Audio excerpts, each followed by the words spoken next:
This program is designed to provide general information with regards to the subject matters covered. This information is given with the understanding that neither the hosts, guests, sponsors, or station are engaged in rendering any specific and personal, medical, financial, legal, counseling, professional service, or any advice. You should seek the services of competent professionals before applying or trying any suggested ideas. Magazine publisher and entrepreneur Judith Mancini is sharing captivating conversations with experts in their field about the latest trends in our ever-changing world to help you become healthy, wealthy, and wise. Judith Mancini today will spark your interest and inspire you to lead your best life ever. And now, here's Judith. Hey, good morning, everyone, and good soon-to-be afternoon, you East Coast people. We are here with some of my very favorite guests, Jeff Bonilla and Charles Moss. Hi, guys. Good morning. Hello. How are you? How are you? Don't talk over each other. Go ahead, talk. Let us hear your voices. We're Jeff, good. Go ahead. We have a comedy show today, everybody. Okay, this is Jeff Bonilla, and this is Charles Moss.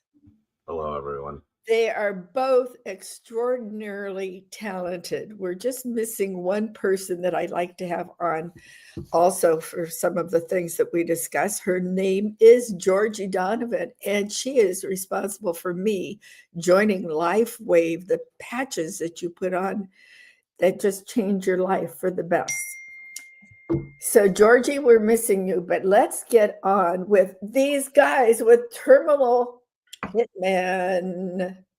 We're going to talk about this after we talk about the State of the Union and the way the world is turning, and if we're going to just fall off into outer space or what the heck is going to happen.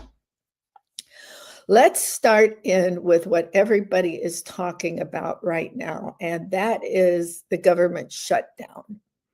Now, I keep hearing that they want to put a lot of money in to give health care, hospitalization, and drugs, prescription drugs, to illegal aliens.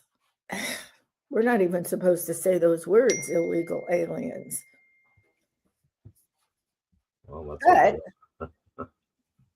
I know, because of knowing people in the medical field, that we already give these people free drugs when they need them.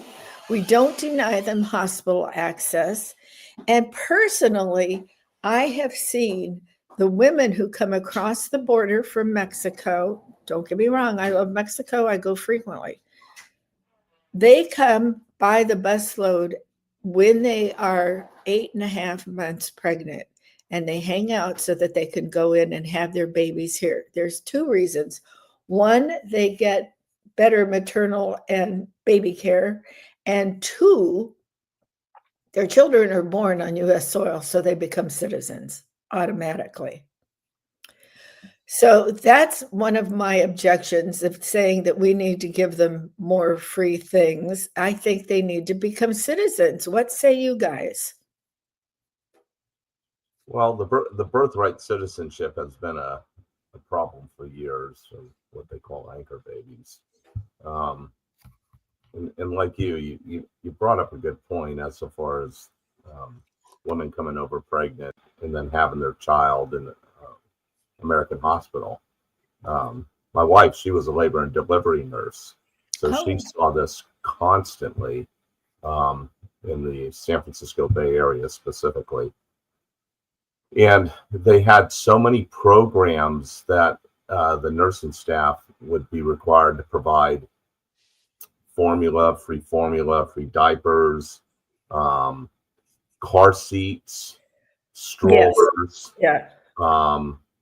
postpartum care, and things of that nature. And it's not so much the humanitarian aspect of making sure a newborn is healthy. I think everybody could agree on that. You want life to continue and be healthy and happy. But where she found it real problematic is when they came in with the demands. And it really would irritate her.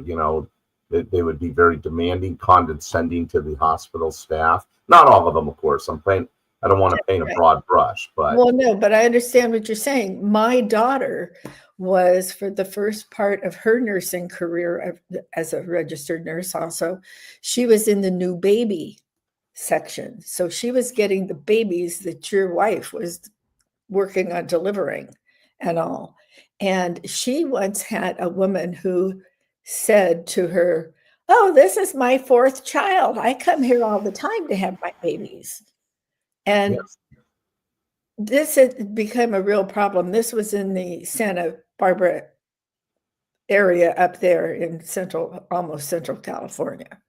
So it's not rare that this happens. I don't see it happening in any other state, quite frankly, because they can't get to Ohio or Pennsylvania in the middle of the country to do it. So we border states have had this problem for a long time. Yes, exactly. Especially California, because California is very pervasive in providing what do they call it, the social nets for everybody else but. Right, exactly. So what do you say, Jeff, about the health care for the illegal immigrants coming across and just keeping them here forever and not making them go home? And the problem with ICE supposedly raiding places, I don't know if that's true. I've not been there personally. ICE, I've not seen anything really where they're beating anybody up yet. I haven't seen it on any news, but I know there's a problem and a lot of people are against it because some of the men that ICE is going after have been here for years and learned skills. Their fathers and mothers were here. They worked in the valley with a food bowl that we provide from California.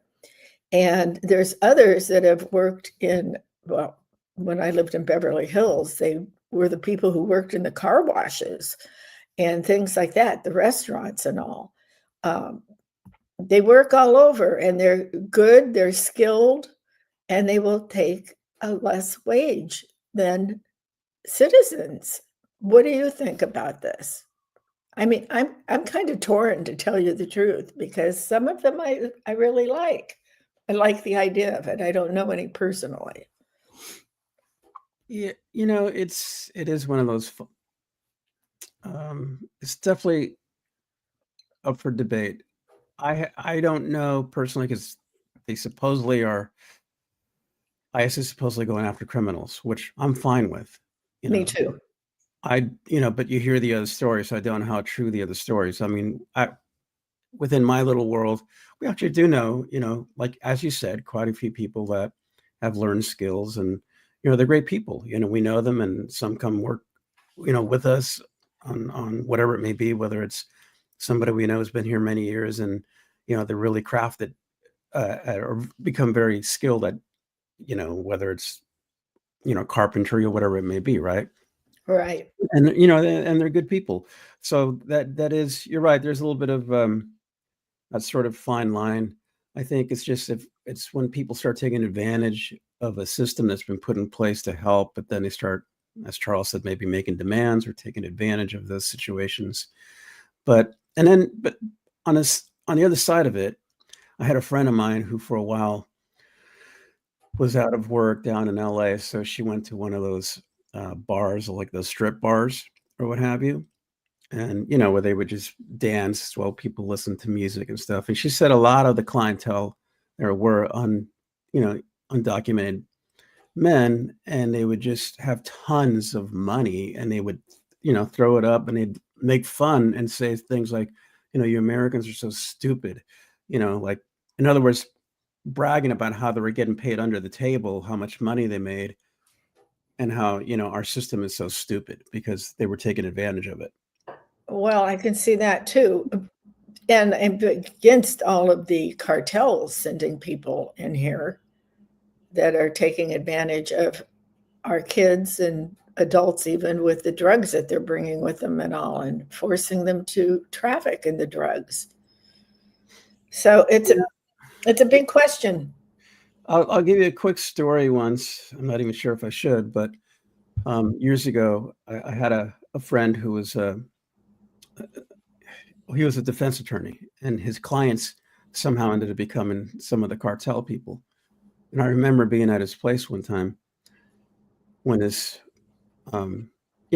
guy shows up at the door, unassuming guy, just of Mexican descent, and he welcomes him, and he comes in and says, "I'll be right back." And I'm sitting on a couch. He goes to the back, and he comes out with a giant garbage bag, and he takes the garbage bag and he dumps it, and wads and wads of money pour out on the table. And I'm like, wow, that's weird. And then he says, "Hey, Jeff, would you help us count this?" So I'm okay. So I start counting it, but I'm beginning to think, okay, this could be troublesome, right? But I didn't want to make a big deal. And the guy just looked like a normal guy. He wasn't like, threatening looking or anything. Counted it up. He took his stuff and he left. And I go, "What the hell was that?" He goes, "That is one of the top cartel guys." That I go, "What are you doing with money?" He goes, "It was a test to make sure that they could trust me as their lawyer, and I wouldn't be taking money from them, stealing from them." Wow. I was like, dude, like, what if he was followed? Like, we could have been on the floor with shotguns in our faces. No kidding. He's like, nah. Well, a few years later, that did happen to him when, and he ended up on the floor with a shotgun in his head. And he went bye-bye. He eventually said, no, he got out of it from my remember, but he did say he was going to go back to just doing the drunk driving defenses. If they let him. I mean, that's, I think, one of the problems is once you get involved with a cartel, they're not real happy if you decide to leave, no matter what position you're in. That's true. Yeah, I do remember that. It probably, that story has nothing to do, I guess, with what we're talking about, but it is. Well, it sort of does. It involves ICE now. Because for years, none of us did anything, at least in the state of California. And it goes back to Reagan and how he gave them amnesty to become citizens.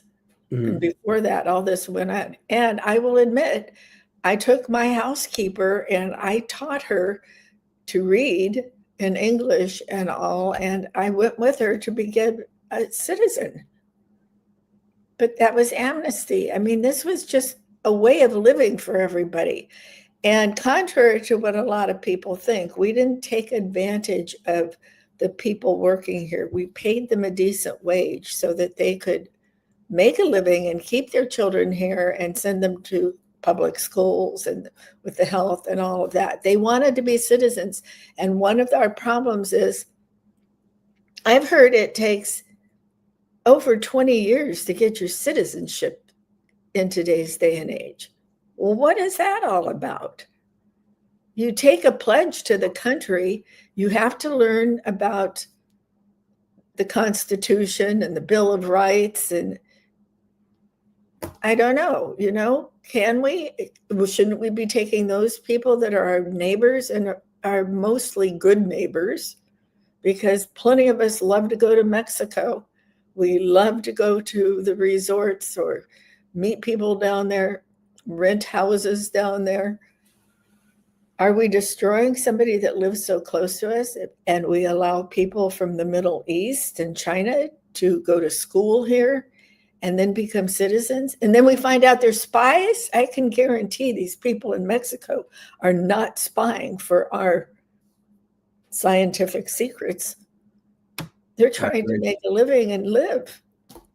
No, I agree. I think, I think that, like I said, if it's about the criminals, that's one thing. But if you start dragging, your housekeeper or somebody off, their husband or somebody, that's different, I think.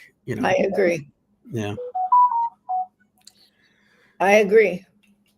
It's a very complex issue. It is And complex. there's a lot of moving parts and things that we don't, as citizens, we understand or know,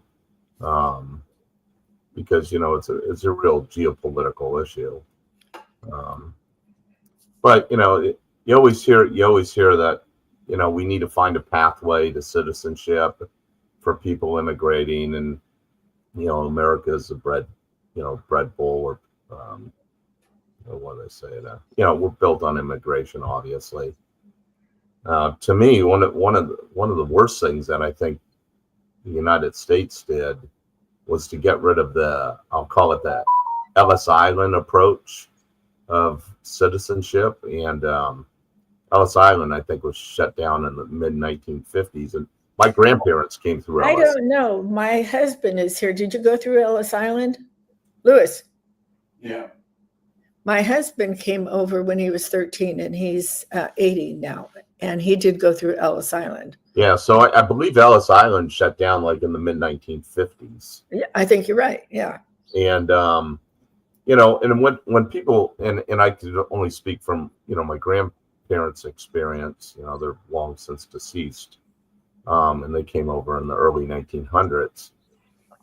But when they entered Ellis Island, they went through a health inspection. Yes. And there was for the time, they did somewhat background inspections. They checked their papers and whatever they would bring. They would check their luggage. And then if there was any illnesses, there would be a quarantine centers at Ellis Island. And then when they were allowed to enter New York or what have you, they had to state a place that they were going to go. And what type of job skills they brought with them. And then they were given a pathway to citizenship as naturalized citizens. Exactly. And, granted, we can't apply the technologies or the way we did things back in the early 20th century to today. But, they should implement another Ellis Island project. And on the West Coast, I believe it was through, not Treasure Island, but Yerba Buena Island. Oh, down by San Diego. No. Well, they're actually in the San Francisco Bay. I can't think of the island. It's near Alcatraz. It's Okay. many hats, but for the Chinese that came in to help build the railroads, and so I agree with both premises. There needs to be a better way for immigration, and the processes are there. But I think because it's so corrupt and so dirty now, that politicians don't truly want to fix the problem for these migrant workers that are doing jobs that most Americans, quite honestly, are too lazy to do, unfortunately. So I agree. We need to focus on the bad seeds in society that are coming across the border, and the everyday people that want to make a better life. We need to make a system where they could openly come in and start a process and get in line and not cut the line. So that's kind of my 2 cents. Well, kind of the three of us are pretty much in agreement that this needs to be worked on. Yeah. But I don't think you can get senators and Congress people to work on it if they've never even experienced living someplace where this is going on. They have no idea what's going on. Well, there's behind the scene money. Yes. And I think Newsom is a good example of that. Oh, absolutely. It's whatever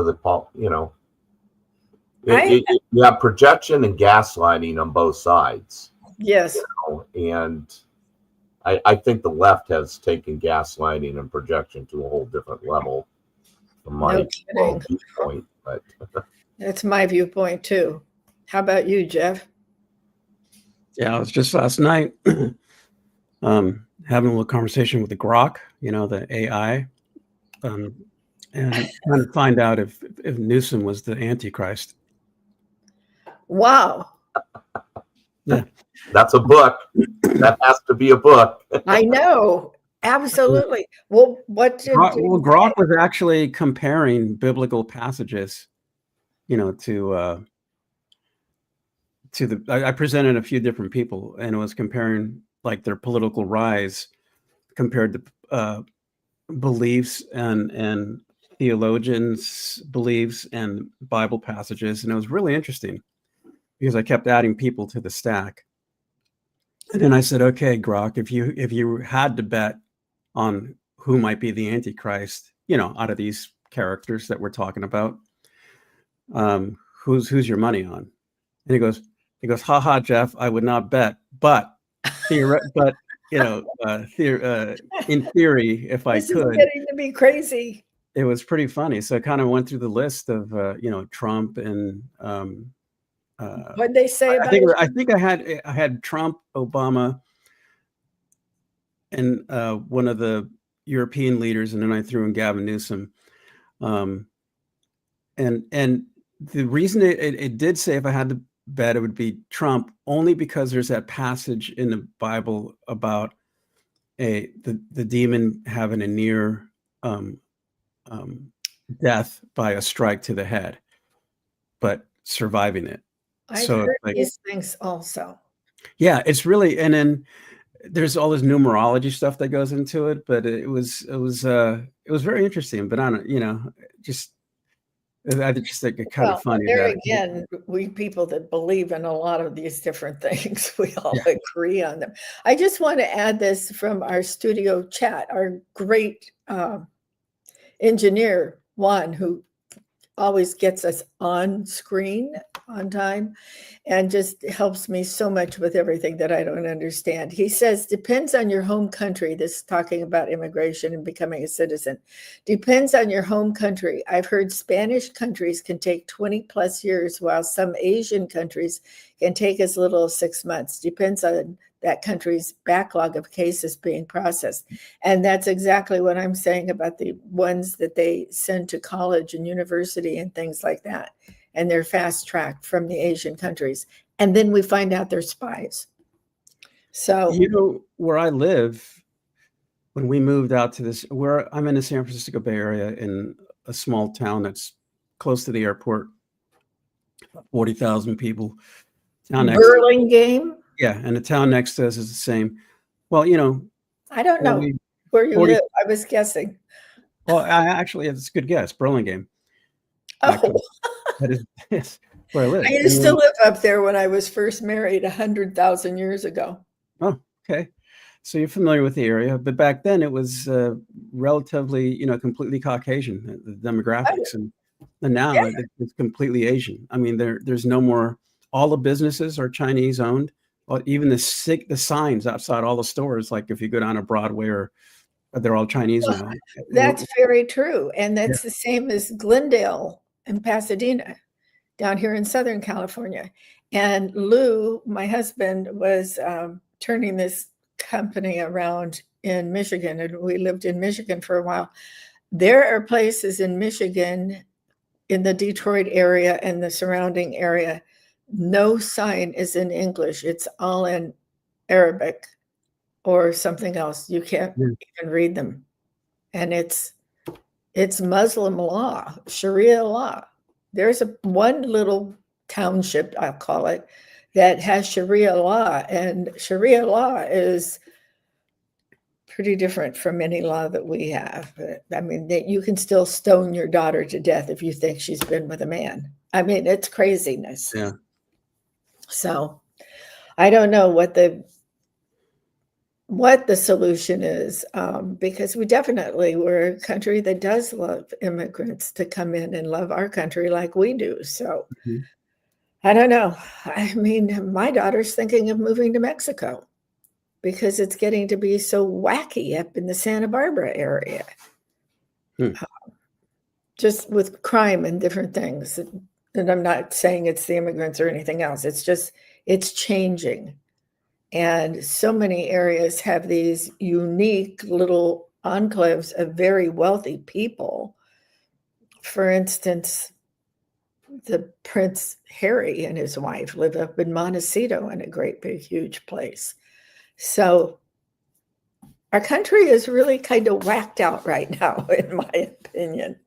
Let's move on to something else. Let's talk about the shootings that have been happening. This is kind of up your alley, being law enforcement guys. I am appalled at the number of shootings that are taking place, and so many of the perpetrators are in their early 20s. What do you think's going on? I mean, we could talk about Charlie Kirk too. What happened to him, and the person who shot President Trump? And what I want to know is, why haven't we heard any more about that perp's background and who might have been helping him, and why they didn't see him up there when regular people that were at the rally could see him on the roof? What is going on? Do you think they're hiding things with these people? And the one who just shot up the church, and one shot up a synagogue, and one shot up Mormons, Catholics. It doesn't seem to matter if they're just religious places or schools. What's going on? I'll start really quick. I think anytime you have an assassination attempt, on a political figure, first when you see all the people they've assassinated, there's always somebody that's trying to do something good for the people. They don't want the status quo to change, and it's always an inside job, and the FBI always runs cover for them. I don't know why it is, but that's what the FBI has become. Well, I think it has become. Do you think it'll get straightened out? No, I don't think so. I have not seen anything getting straightened out with the FBI. I'm really disappointed in Kash Patel and Bongino, and those guys are not doing nothing. They're running cover once again. And I think it's because if they maybe they do know what's going on, and when you realize what's going on, they're going, God, we can't disclose this. Well, I like both those guys, but I have to say, I think Dan Bongino has really tried more to turn things around in the FBI, but he's kind of been slapped down. Yeah, well, that's what I mean. I think it's just so corrupt now that two men can't go in there and try to change things, because they've been doing this for decades. And like I said, we're never going to know what really happened, but I can assure you all the incidents like with Charlie Kirk and, President Trump, they have inside help. It's not just something that's, taking place by one lone individual like they always It can't be. I can't see any of them being the lone assassin. No. Because there's too much planning going on and too much information about where the president is sitting in the stadium and where Charlie was sitting and how easy it would be from his location to assassinate Charlie. And that was quite a distance, and he shot him right here. I mean, that was spot on for an assassination. Don't you think? I've heard a lot of different things about it's hard to know, because we don't have the view of what it looked like to be on that rooftop and what the clearance, what the view was into that tent, so it's hard to know like what's going on. There's a lot of, there's so many people doing the commentary, on social media, showing different clips and all that. And I will say there is something strange about it. And there's a lot of professionals, I'll tell you, like the caliber they say and they use, there's no way, because it would have, completely obliterated him and blown his head off or whatever. And I think there's truth to that, but I've seen a few different angles. There is something weird. My initial thought was that maybe, and see, nobody's talked about it. Like, was Charlie wearing a vest? Was he not wearing? Because there's been incidents where, because to me, it seems like this part kind of gets hit first and blows up and goes upwards like this. Right. My instinct was that he got hit here and it ricocheted into his neck. Traveled up. Yeah. That's what, and there's been a lot of cops that have been killed by that, because they get hit in the vest, and if there's a steel plate or a steel rib right there, the bullet can ricochet into the neck. And so the bulletproof vest that we had back in the day had a steel plate until they started having more incidents with that happening, and he took the steel plate out, and they really, came up with a different form of soft body armor. But some of those still have little rivets in there. So that's to me looked like, okay, if it was that round, maybe it did hit something. even, we don't know what round it was because they're not disclosing it. It could have been a smaller round, could have hit him in the clavicle and bounced, and ricocheted. There's a lot of things, but people are talking about, explosive devices. And, there is a point when one angle I looked at it, it looks like there's the battery pack for his lavalier that explodes and shoots a projectile into his neck. That could happen too, very easily. Yeah, I know that, and I don't know, I'm not pointing fingers at anybody, but I know that there was an incident where a bunch of pagers blew up recently, that were all set up with bombs. So, who knows? I don't know, but I do know they're covering, and it does sound like the guy they have might be a patsy. That's Well, that's what I'm beginning to think. And a lot of these things, here we moved, it's been 2 years, we've been down here in the desert. And I'm thinking this is a pretty quiet place. I mean, it's really quiet. And I woke up one morning and there was the bomb squad and all these FBI guys and everybody else. They'd gone to this perp went to a fertility clinic and shot it up. Fortunately, nobody was killed, but there were bomb techs out there and everything else. This is craziness. What are they trying to do? I mean, they're making statements, but is there some kind of, I hate to say it, George Soros group that is getting people to join to do these different incidents all over the country that are little, and this is a prelude to something really big with like a civil war type thing within the country? Well, there's definitely funding with a lot of these radical groups, like you mentioned George Soros with his Open Society. But, there's also foreign money coming in. There's no doubt in my mind that, foreign governments, whether, it be China or, some people say Israel or some other Venezuela, through Maduro and the drug money, the drug cartels, chaos creates opportunities for the people that live below the border. And I'm not saying border meaning. No, I know what you mean. Yeah. Below the norms of society. And I wouldn't even be surprised if media outlets are funding some of these people because they want to be sex and violence sells. Yep. There's definitely partisan polarization and media amplification of all of these events because it sells copy. So exactly.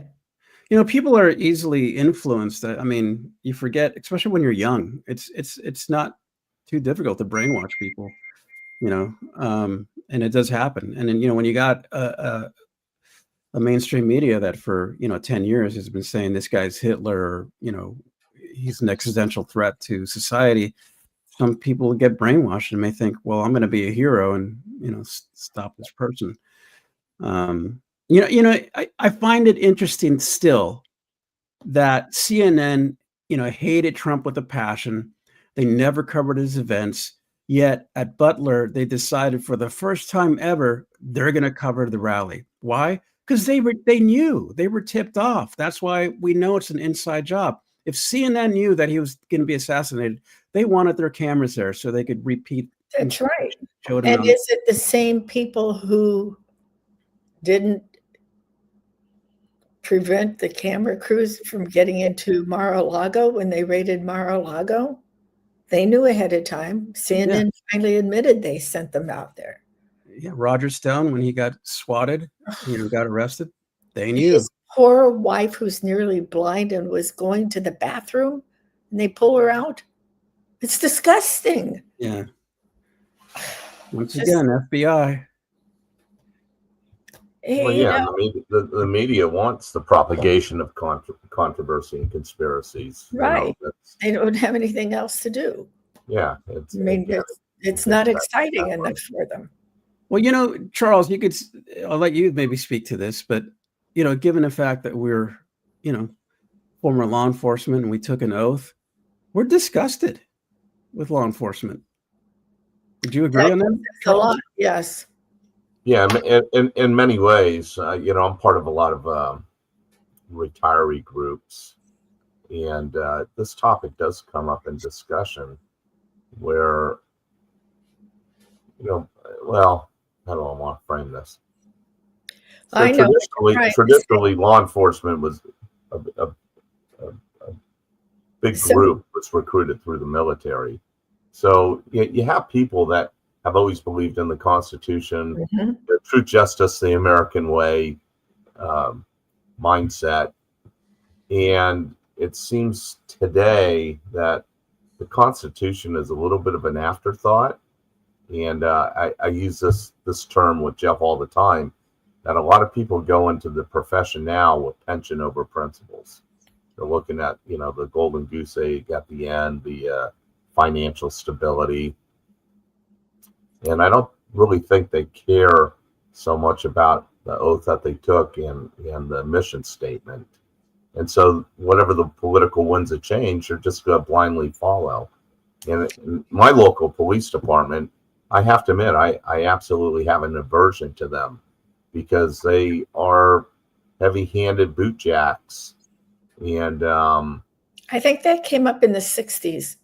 I think that's when they started changing, before you had families, that everybody was in law enforcement or everybody was in the fire department, something like that. And there was a lot of pride in it. But then, as you say, it changed around to the golden age for retirement or, trying to move up in life. And then they got all these movies and books and things where you had the crooked guy on the force trying to manipulate everything. And it's very sad. And when I was first married in the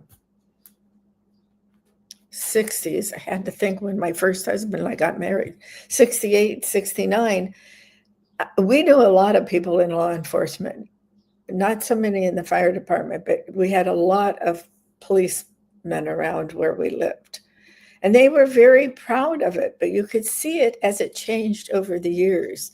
They were becoming disgruntled with the guys that were up the ladder from them and becoming bosses and really vying to become the captain, and things kind of changed. Yeah, and I could only speak for the agency that I work for, but I think it is pretty indicative that the promotional process, once people get in their power, what they do is they build their little fiefdoms. Yes. They want to surround themselves, so we'll go with like a chief of police. He's going to cherry pick the people that they're not going to be a threat to their policies or their own power. And they're going to uplift those that follow the same philosophies. And anybody that questions it or maybe pushes against it because they don't see the value in the policy or maybe see it a different way, those officers get pushed down. Yep. And they're castigated as troublemakers or malcontents or what have you. And so what does that do? It breeds complacency and mediocrity. Some people will say, well, if they're not valuing my voice, why should I work harder? Why should I put my life on the line if I'm not going to, Exactly. So I'll sit in the proverbial, donut shop and, I'll answer my calls, but I'm not going to be proactive because what's the point?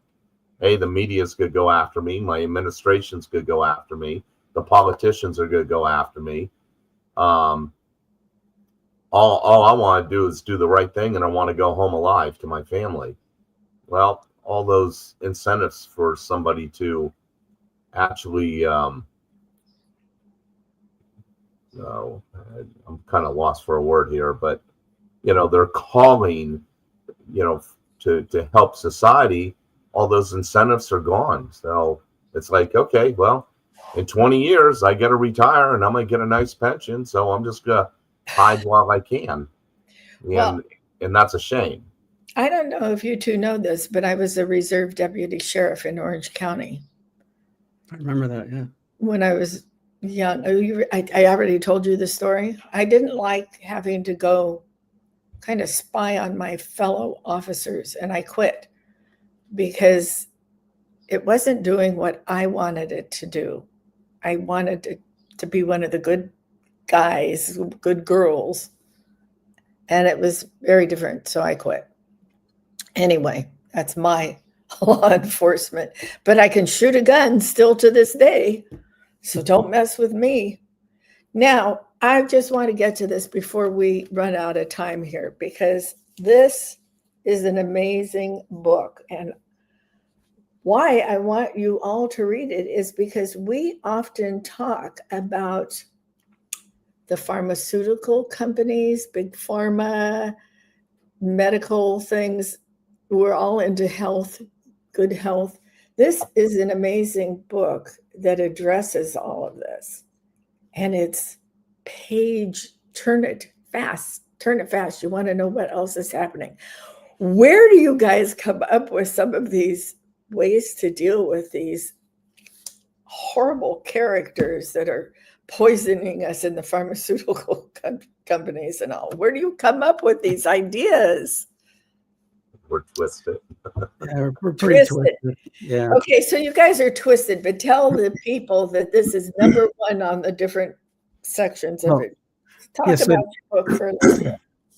So it's the continuation of a first book that I wrote a couple years back. The new one is called Terminal Hitman: State of Deception, and the premise is that holistic doctors are dying mysteriously, but it turns out that there's a pharmaceutical hit squad that's killing them because they don't want the holistic practices to get into their profits, their constant cycle of keeping people sick and never actually curing cancer. So the premise actually came to me from an actual person who's in that field. And she was the one who told me and made me aware that this was really happening. And I did some research. It's true. Yes, that part is definitely true. A lot of doctors were killed. Yeah, it turns out doctors are being mysteriously killed or dying or committing suicide in weird ways that didn't make any sense, especially when you're a cop and you realize, no, that's not a suicide, that's a murder. They were all holistic doctors, groups of them. And that's the premise for the book. So it's kind of based in reality. And then we took a lot of the other conspiracy theories that are out there, the depopulation, the transhumanism, the hybrid hornets that supposedly Bill Gates is making. So we took a lot of that and we just said, it's really scary. We just thought, let's see if we can throw the kitchen sink into this and still somehow make it make sense. So it's there's multiple villains in it, and the thing about it, it's not your typical former, military guy or a CIA guy. It's just like a normal guy and his friends that get caught up in this because he has cancer and he goes to be cured in Costa Rica, and then his doctor mysteriously dies and he starts looking into it, and that's when he discovers the pharma hit squad. So it kind of goes from Costa Rica all the way to the halls of power in Washington, D.C., where you got corrupt senators, corrupt FBI. It's kind of a reflection of what we're all going through, whether we believe it or not, but the whispers are out there. And so we just try to tie it all together and make it fun, but at the same time, cause people to think a little bit. And maybe they'll do a little bit of research and find out that, this is not so far from the truth. I like the book because, I've liked all your books that I've read, but I like this book in particular because I'm very familiar with what was going on in Big Pharma and the holistic doctors being killed. But this is a book for men or women to read. Women will enjoy it also. There's great sexy scenes in it. There's adventure on the highway. There's just all sorts of things going on. And it really is a good book to read. So how do you two split up the writing part? Do you write together? Do you sit down together? What do you do to write it? Should I tell her the secret, Jeff? Just remember, you're telling it to thousands of people. Okay, thousands of people. My writing process, I take a shower. And all of a sudden, ideas populate in my head. And the joke is I'll call Jeff up and I'll say, Jeff, I just took a shower. And he'll go, oh no. Oh no. Here comes 5 more chapters. Oh no. And what do you do, Jeff? Well, I was taking showers too. That's weird. And I had mentioned that to him, and then it started happening to him where ideas would pop in our head. But as far as collaborating together, sometimes we write together, which is a lot of fun because. Do you two live close by each other? No, we don't. No. But we'll also work off of like a document, where both of us can access it at the same time.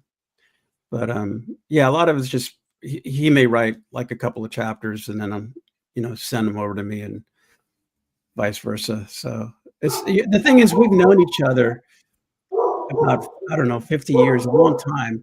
And our brains. Were you guys friends from law enforcement, or were you neighbors at one time? How did you guys get together? We were friends actually since right before college. We met in Lake Tahoe, and we just kind of hit it off, and we had our warped sense of humor, and we ended up going to the police academy together, and we remained friends. And we truly do have like a brain that thinks alike, because sometimes we'll start to say something and the other person will finish it and go, yeah, I know where you're going with this. You're going to want to do this. And, we have a very twisted sense of humor. Yeah. Where were you in Lake Tahoe? Carnelian Bay. And we met at a Pee Wee golf course in Carnelian Bay. And we were both, his family and the group of people I was up there with, we were all staying in Agate Bay, which is, right next. It's on North Shore. I know it well. I raised my kids for several years in Incline Village. Oh yeah, very cool. And then we found out that we both had graduated in the June prior. I think we met in July, shortly after Jeff's birthday. And then we found out we were both going to go to College of San Mateo Junior College before moving on to 4-year. Wow. And then we exchanged phone numbers. How that kind of happens, we ran into each other at CSM, and we found out we both have similar taste in music, similar taste in different type of events, obviously girls too at the time, similar clothing styles, and yeah. Cool. Well, you guys are my favorite guests. I hope you come back again, because I still want to talk about why we don't know more about the drones. Kind of stopped talking about them, didn't they? So thank you for coming on. Thank you for sharing Terminal Hitman with us. Jeff, tell them which ones were number one on which sections. Number one in... Yeah, when it debuted on it, we went to number one in medical thrillers on hot new releases, and we broke into top 10 on conspiracy theories or conspiracy thrillers, and a couple other categories were in the, we charted. So it was pretty cool. Not anymore, because very cool. But but it's a great book. It's on Amazon, and there's only one thing wrong with it. It's not signed by you. We can take care of that, but we appreciate that you got it online. Absolutely. Okay, thanks guys for coming on today. I'm cutting it off. I'm really giving Juan a hard time here. I'm sorry, Juan. Don't forget, I'm in LifeWave business, and these patches will turn your lives around. If you have any aches and pains, you have any stress, just overall energy and well-being. And with the stress we have today, you better join LifeWave and order some Eon patches, which will take care of all your stress. At least it did for me. And we have sleeping patches for silent nights. And I had a horrible time sleeping after my son passed away, took his own life. I put those little sleep silent night things on my foot, and I finally have gotten some rest. So thanks for coming on, Jeff and Charles. We'll do it again. There's my lifewave.com email on the bottom. Check it out so you can see everybody knows about LifeWave. So get on track. Thanks for coming, guys. Thank you. Cherish Thank you. yesterday, dream tomorrow, and live today. Bye.